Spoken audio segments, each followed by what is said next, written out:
Buenos días con todos. Mi nombre es Magdalena Mamanuchana y en esta oportunidad mi grupo va a presentar el tema formas de gobierno. Nosotros como estudiantes de Derecho creemos que es importante el estudio de este tema para nuestra carrera y creo también inclusive para los temas de estudios de politología. Bueno, para empezar, que quisiéramos clasificar cómo se van a dividir estas formas de gobierno. Más adelante se va a explicar tema a tema o punto por punto el concepto de cada una de estas. Si bien lo dividimos según su sistema o según su forma, podríamos decir que según su sistema tenemos el Estado unitario, el Estado federal y el Estado compuesto. Cada una de estas con sus características propias de sí misma. El Estado unitario, podemos decir que todo el poder se concentra en la capital, en uno solo. El Estado federal, existen varios estados federales, sin embargo, todos tienen un solo núcleo, que podríamos decir una sola constitución federal. Luego también tenemos el Estado compuesto, en el cual podríamos decir que existen, o lo que existía hace tiempo en lo que eran las comunidades británicas, inclusive lo que era la Unión Soviética, que ahora ya no existe. También tenemos lo que son las formas de gobierno según su forma. Y ahí tenemos lo que son la aristocracia, la república, la democracia. Tenemos también lo que es la monarquía también. Empecemos por la monarquía. La monarquía, como bien sabemos, existe en el mundo, pero en pocos países, ¿no? Lo que se da, podríamos decir, en Inglaterra, Francia, también es donde se dan este tipo de formas de Estado. De ahí tenemos la república. La república sí está regido por un presidente de un país que podríamos compararnos con ellos en nuestro caso. Tenemos la aristocracia. Esta forma de Estado se daba en la Edad Media más o menos, donde existían ¿qué podría decir? Lo que eran los terratenientes en su momento, que derivaban o venían o pertenecían a una clase social alta. Tenemos la democracia, en donde todo el poder se va a dar mediante los ciudadanos, va a dar el poder a una sola autoridad, mediante el voto popular. Generalmente en este tipo de democracia tenemos varios tipos que seguro ya se van a explicar más adelante con mis compañeros. Esta es una introducción para empezar la clase. Buen día, les saluda Germán Sánchez Loza y voy a proceder a explicarles lo que es un Estado unitario. Un Estado unitario es donde el poder está concentrado y existe solo un centro de poder político que extiende su accionar a lo largo de todo el territorio del respectivo Estado. Sin embargo, existen definiciones, unas dadas por algunos catedráticos y otras de corte simple o general. En el corte en general podemos definir que es un centro de impulsión única y en el que el poder político, en totalidad de sus atributos y funciones, releva de un titular único y todos los individuos colocados bajo la soberanía de ésta obedecen a una sola y misma autoridad, viven bajo el mismo régimen constitucional y son regidos por las mismas leyes. Sin embargo, el profesor Lucas Verdi considera que el Estado unitario es la única forma más simple de exteriorizarse y consolidarse la estructura moderna de la convivencia social. Y añade con énfasis, no importa que la política interna del Estado se ajuste en cánones más flexibles de descentralización, el Estado unitario tiene dos tipos: Estado unitario centralizado. Como indica su nombre, las decisiones que afectan a todo el territorio se toman desde el poder central, y el Estado unitario descentralizado.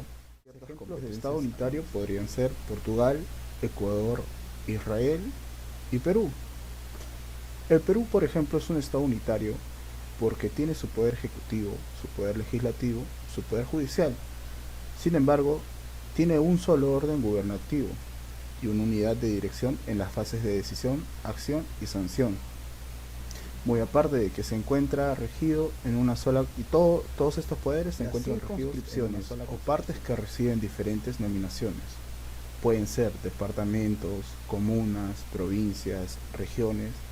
Según la tradición del Estado, son meros segmentos sin autonomía, puesto que permanecen subordinados al poder central, ya que éste no se fracciona en su fuerza coercitiva, en su competencia ni en su representación.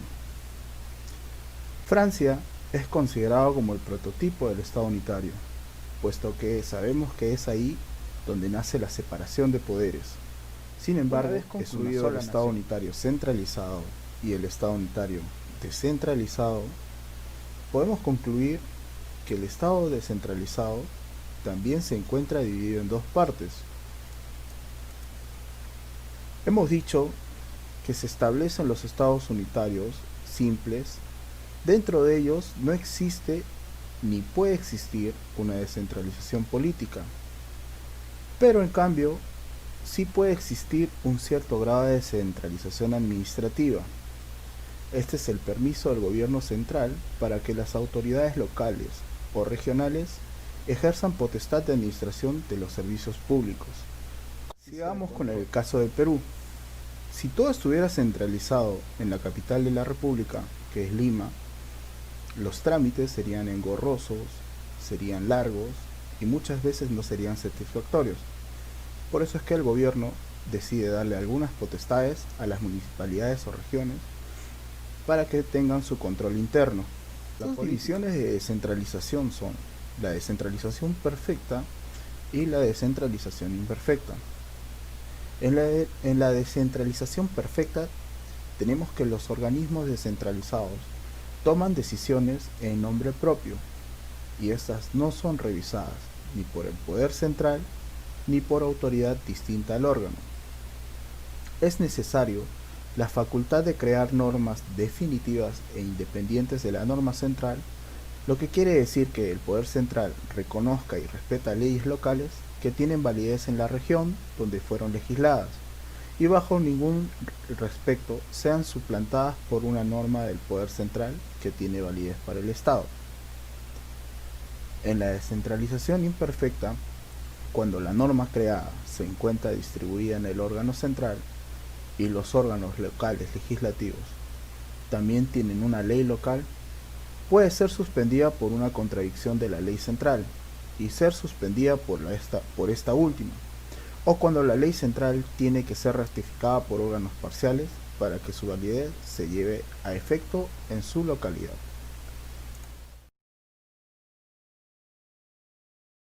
Conclusión. El Estado unitario expresa el ideal de concentración y unicidad del poder como vehículo de homogenización de la sociedad. El también llamado Estado simple es aquel dotado de una administración centralizada que conecta todos los espacios periféricos mediante un ordenamiento jurídico aplicable a todo su territorio. En el Perú, en el artículo 43 de la Constitución Política, el Estado es uno e indivisible. Su gobierno es unitario, representativo y descentralizado, y se organiza según el principio de la separación de poderes. Vemos como un ejemplo claro que nosotros estamos regidos por regiones, por distritos, por municipios. Sin embargo, nos debemos solamente a nuestra Constitución. Esto quiere decir que nos regimos por un Estado unitario. Buenas noches, mi nombre es Claudia Ramos Ampén y en esta ocasión les hablaré sobre el Estado compuesto o Estado federal.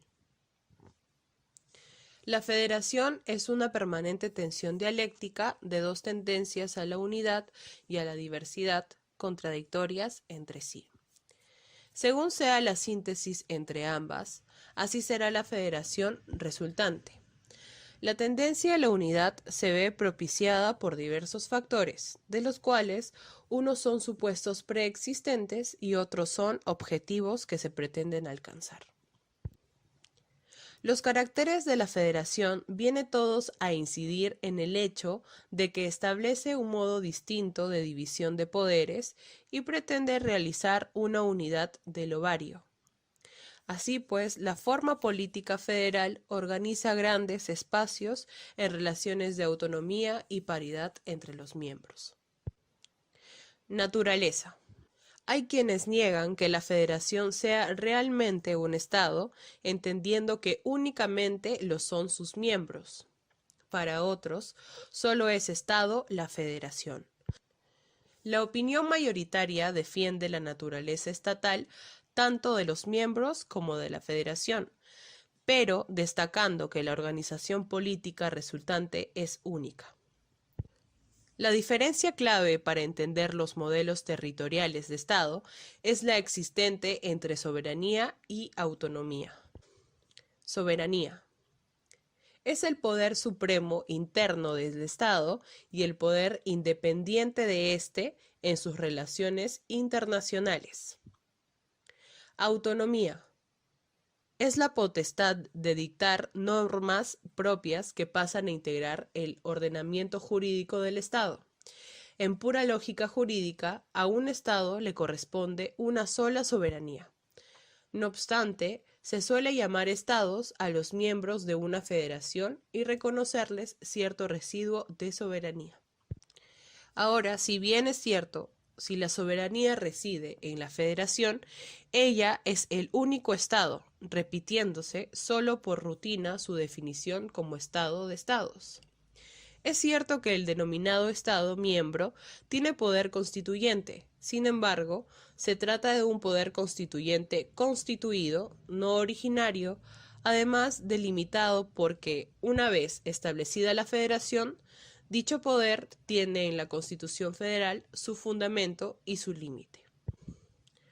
Parece más coherente reservar el concepto de Estado para la federación y considerar a los miembros como territorios federados. Nacimiento y principios jurídico-políticos del Estado federal. El nacimiento de un Estado federal puede tener lugar de dos modos: por la unión de varios estados hasta entonces independientes o por la federalización de un estado hasta entonces unitario. En el primer caso, normalmente un trato internacional formaliza primero la unión de los estados y después la Constitución sella la inseparable unidad política resultante. En este caso, la configuración jurídico-política de la Federación reside propiamente en la Constitución, no en el tratado que dio origen al proceso. En el segundo caso, son los territorios federados la realidad emergente, puesto que preexistía un Estado unitario. En este supuesto, resulta aún más evidente que el origen y fundamento jurídico del Estado federal es la Constitución. Es el Estado unitario anterior el que, ejerciendo su poder constituyente, decide organizarse federalmente y así lo dispone en la Constitución. Los dos principios jurídico-políticos que vertebran el Estado federal son los de autonomía y participación. Principio de autonomía. Una federación implica la unión de comunidades políticas individualizadas y distintas que disponen de órganos políticos propiamente dichos y no meramente administrativos, como el gobierno, parlamento y el poder judicial. Principios de participación. Los entes federados intervienen en los órganos federales, singularmente en el Parlamento y, a su vez, en la dirección política de la Unión. Participan además en la reforma de la Constitución Federal. Estructura institucional. Los órganos federales son el Poder Ejecutivo. Este puede responder a varios tipos, bien al modelo de gabinete, con liderazgo más o menos acentuado de un primer ministro o canciller, bien al presidencial, como sucede en Estados Unidos, bien al colegial, que se da en Suiza. Parlamento. Suele decirse que el bicameralismo es consustancial a los estados federales. En el terreno de los hechos, efectivamente, así acontece en todos los estados federales, pero ello no significa que estemos ante un elemento esencial de la forma política federal, pues nada impide que el principio de participación tenga aplicación en un parlamento monocameral si su composición y la regulación de su organización y funcionamiento son adecuadas. Frecuente la diversidad de procedimientos de designación de los miembros de la Cámara Territorial. elección por sufragio universal directo, elección por sistemas diferentes según los entes federados, designación por las asambleas legislativas de estos, designación por los diferentes gobiernos y sistemas mixtos de varios de los procedimientos mencionados. Por otra parte, mientras la Cámara Baja representa a los ciudadanos de la Unión, la Cámara Alta o Federal representa a los entes miembros. Así, respectivamente, en el Congreso de los Estados Unidos, Cámara de Representantes y Senado, en el Parlamento alemán, Bundestag y Bundesrat, en la Asamblea Federal Suiza, Consejo Nacional y Consejo de los Estados. Por último, en un estado de partidos, estos homogeneizan las actitudes de sus grupos parlamentarios en una y otra cámara, de manera que los problemas de la organización territorial del Estado se ventilarán en la cámara en la que tengan escaño los líderes de los principales partidos. El Tribunal Federal Superior dirime los conflictos entre los entes miembros y entre estos y la Federación, así como los problemas suscitados por la aplicación del derecho federal. En Estados Unidos, la competencia reside en el Tribunal Supremo, en Alemania, en el Tribunal Constitucional Federal. En cuanto a la estructura institucional de los entes miembros, los entes federados suelen dotarse de una estructura paralela a la federal, con la única variante de que sus parlamentos son monocamerales. Distribución de competencias. En la distribución de competencias caben múltiples variantes que podemos sintetizar en las siguientes. Materias de legislación federal. Cabe que la ejecución de esa legislación corresponda también a la federación o a los entes federados. Materias de legislación exclusiva de los entes miembros. Puede que la ejecución corresponda a ellos mismos o a la Unión. Competencias compartidas. Esta es cuando los órganos de uno y otro nivel tienen competencias diferentes dentro de una misma función estatal. Si unos órganos y otros son competentes en una misma materia bajo una misma función estatal, pero atendiendo aspectos diversos de ella, estamos ante competencias concurrentes. Competencia indistinta, las cuales admiten la actividad de unos y otros órganos en condiciones de igualdad e incluso simultáneamente exigiéndoseles solo la debida coordinación para no entorpecerse. La Constitución Federal suele regular finalmente la colisión entre normas de uno y otro nivel, así como las lagunas que pudieran encontrarse por no estar atribuida una materia o competencia. En cuanto a las eventuales lagunas jurídicas, se colman atribuyendo a los entes miembros o a la federación las competencias residuales que no encuentren la ubicación en la distribución expresa de las mismas. Como conclusión podríamos decir que las formas de Estado son de cierta manera una opción, puesto que tienen la libertad de elegir qué forma de Estado se adecua a sus necesidades. Ello lo deben hacer basándose en un mejor desarrollo económico, político, cultural, es decir, los intereses de cada Estado y lo más conveniente para con sus sociedades. En este caso, el Estado compuesto es aquel que es susceptible de dividirse en colectividades internas, merecedoras por sí mismas del nombre Estado. Se trata también de una organización política susceptible de dividirse en colectividades internas que son titulares de soberanía política y jurídica. Buenas noches, mi nombre es Bianca Linares Vilga. Y en esta ocasión yo les hablaré sobre las confederaciones de Estado. Comencemos con una pequeña definición. Es la asociación orgánica de Estados con propósitos comunes, que es regido por el derecho internacional.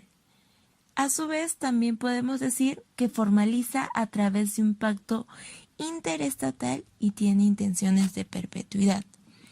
Hablando un poco más de la historia de las confederaciones de Estado, se remota a las secesiones cuando los republicanos eran liderados por Abraham Lincoln. Quisieron restringir y eliminar el esclavismo. Sin embargo, había muchas limitaciones del poder por parte de la Unión con respecto a la propiedad de los esclavos y a la toma de decisiones. Es así que un 11 de marzo de 1861 fue aprobada la primera Constitución Federada, que estuvo vigente hasta el año de 1865. ¿Qué diferencias hay entre confederación y federación? La confederación, los miembros mantienen altas cotas de autonomía y el poder central está limitado. Por otro lado, la federación renuncia a una parte de sus competencias y el poder central es mucho más fuerte. Características de la confederación. La confederación surge a raíz de un acuerdo o de un tratado y no de una constitución. Los distintos miembros son soberanos e independientes. Los miembros tienen derecho a la secesión y, por último, tienen como objetivo principal proponer propósitos en común sin figurar entidades políticas. Formas de surgimiento de las federaciones. Puede surgir maneras dependiendo del origen de sus partes constituyentes. Y este es el caso frecuente como resultado de un acuerdo inicial, estados independientes que se unen para resolver problemas comunes o dotarse en defensa mutua. Este ha sido el caso de Argentina, Australia, Alemania, Canadá, Estados Unidos y Venezuela. También puede surgir de un proceso contrario, es decir, de un país originalmente centralista, en el que una reforma constitucional o un movimiento armado lograrán cierto grado de autonomía para distintas regiones. Este ha sido el caso de Brasil y México. También puede decir el resultado de una confederación de estados independientes que deciden estrechar aún más sus lazos. Este es el caso de Suiza.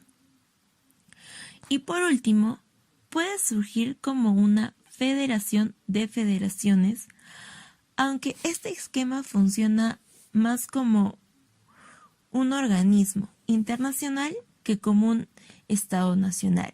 Este es el caso de la Comunidad de Estados Independientes que surgió al desintegrarse la Unión Soviética. Ahora hablemos sobre el federalismo simétrico y asimétrico. Se habla del federalismo simétrico cuando los distintos estados de una federación poseen las mismas competencias. Está basado en la desigualdad de competencias para cada entidad regional, es decir, cada territorio tendría los mismos poderes. Cuando a cada estado se le conceden distintas competencias, o uno posee mayor grado de autonomía que otros. Se habla de federalismo asimétrico. Este se puede llevar a cabo cuando se trata de reconocer la existencia de una cultura diferente en ciertos o conglomerado de regiones. Un claro ejemplo de una federación asimétrica es Canadá, donde se disfrutan mayores competencias de materia cultural de los rangos básicos que caracterizan a la Confederación. Las instituciones de la Confederación tienen dos peculiaridades. Primera, su órgano superior está compuesto por representantes de los gobiernos de los Estados miembros, los cuales actúan a la manera de los embajadores, siguiendo los mandatos que se les transmite sus respectivos gobiernos.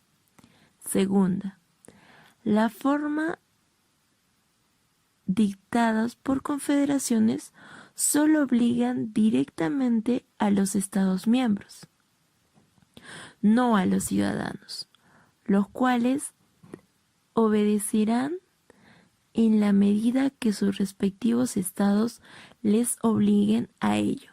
No hay, pues, las relaciones jurídicas entre la Confederación y los ciudadanos, sino entre la Confederación y los estados. También el Tratado Confederal atribuye las competencias a la Confederación, aunque esta atribución no implica ceder la titularidad de las competencias, sino su ejercicio. El titular continúa siendo el Estado miembro. Por otra parte, la hacienda de la Confederación proviene de las aportaciones directas que efectúan los estados, lo cual supone que dicha confederación no recauda atributos directamente a los ciudadanos. Por su parte, el Estado federal es una forma de organizar territorial interna no internacional, en la que coexiste dos órdenes diferentes de instituciones políticas y dos ordenamientos jurídicos distintos.